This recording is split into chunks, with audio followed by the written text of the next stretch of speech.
ଓହୋ ମହାରାଣୀ ଏଇଠି ଆରାମ କରୁଛନ୍ତି, ସେଠି କାମ କିଏ କରିବ? ମତେ ପ୍ରବଳ ଜ୍ୱର। ବାପାଙ୍କୁ କହିକି ଟିକେ ମୋ ପାଇଁ ମେଡିସିନ ଆଣିଦିଅ। ମୁଁ ମେଡିସିନ ଖାଇକି ସବୁ କାମ କରିଦେବି। କଣ କହିଲୁ? ଜ୍ୱର? ଖାଇଲା ବେଳକୁ ତ ତତେ କାହିଁ ଜ୍ୱର ହଉନି, ସିଆଡେ କାମ କଲା ବେଳକୁ ଜ୍ୱର ହଉଛି। କଣ ହେଲା ଇଲୋ ନାନୀ?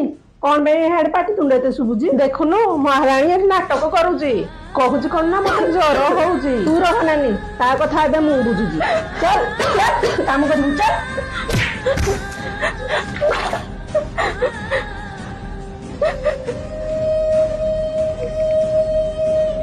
ଦେଖିଲୁ ଲୋ କେମିତି କାମ କରିବାକୁ ଠକେଇ ହଉଛି, ନାଟକ କରୁଛି। ତୁ ଏଇ କଣ କରୁଛୁ? ଭାଇ ବାହାରେ ରହି ମଜୁରୀ କରୁଛୁ ବୋଲି ତମେ ଭାଉଜକୁ ଏତେ ହଇରାଣ କରୁଛ? ଭାଉଜଙ୍କ ଦେହ ଏତେ ଖରାପ ତଥାପି ତମେ ତାଙ୍କୁ ଏତେ କଷ୍ଟ ଦଉଛ?